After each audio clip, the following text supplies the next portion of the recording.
Hi, before I will talk about homework this week, I'd like to share with you an example of a query that looks good and seems to provide results, like what you see on the screen right now, and is completely erroneous, confusing, and meaningless.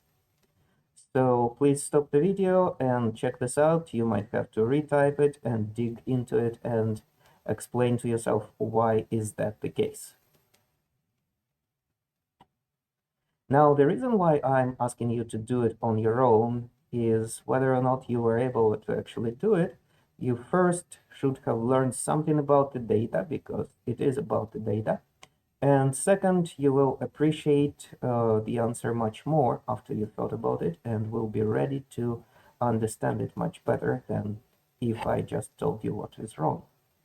Now, exploring what is wrong, how you can go about exploring it. Check invoice ID, vendor name, and invoice total. The first and the third column come from the invoices query. I conveniently ran it in advance. So invoice ID 1, vendor ID 122, and invoice total 3813.33. But that is corresponding to vendor 122.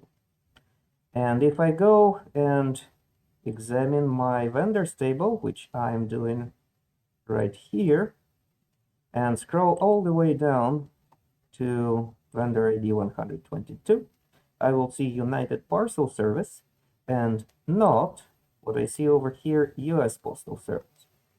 So similar, incorrect, but incorrect. The results are incorrect. And so I was able to check one line of data by hand, and that by direct observation. And that way I know that something must be wrong. And going back at this query, we joined two tables, invoices and vendors. That is right. But we identified invoice ID column with vendor ID column. Vendor ID number and invoice ID number as numbers have nothing to do with each other. There was absolutely no reason to decide that we need to that there is some correspondence between the rows where this number is the same as that number. So invoice ID should not be identified with vendor ID number. So this number 1 has nothing to do with the vendor ID number 1. Instead of invoice ID, we should have had vendor ID. And that is what I did have in the correct examples in my previous videos with very similar problems.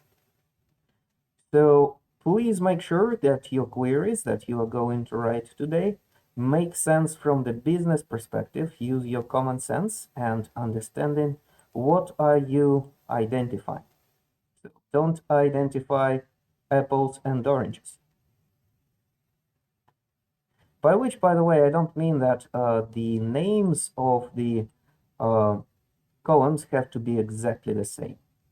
In the invoices table, the name for invoice ID could be just ID, and implicitly we know that just ID in invoices table means invoice ID. So it's not about identifying the names, it's identifying the meanings. All right, and let's move to the homework now.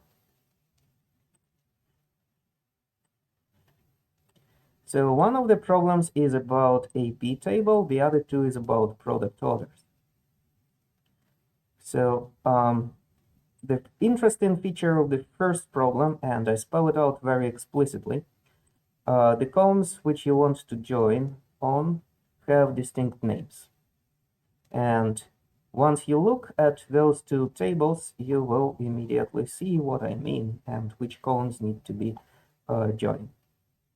And now on to product orders. Whenever you're working with any kind of database or data, you need to know your data first. That doesn't mean examining every row of the data or every feature of the data, but having a general idea what it is that you are supposed to do. So I need to go and understand product orders before I'm able to do anything sophisticated with it. All right, so let's go to product orders and create a new database diagram. Bear with me, gonna take a little bit. And I can see that the databases here are, the tables here are unrelated. So how about we figure out the relation between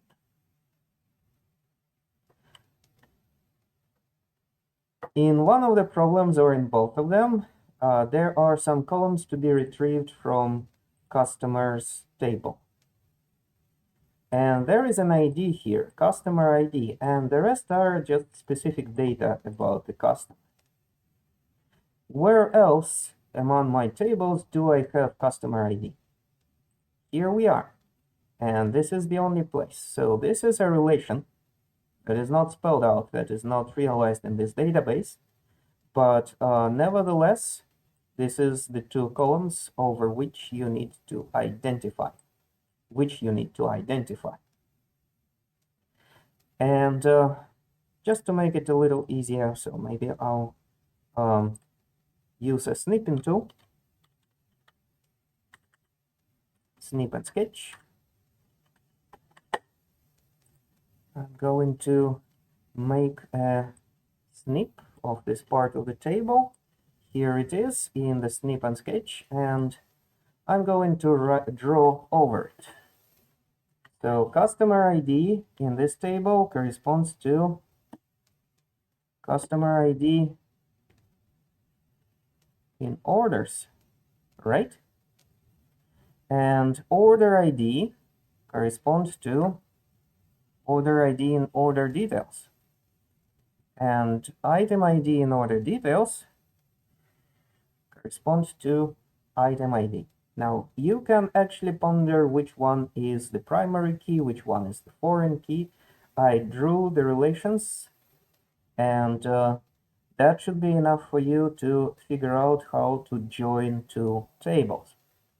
In one of the problems in the homework, you will have to join all four tables to produce the results that we need. And in the other one, just two of them. But I guess I'll leave the details to you at this point.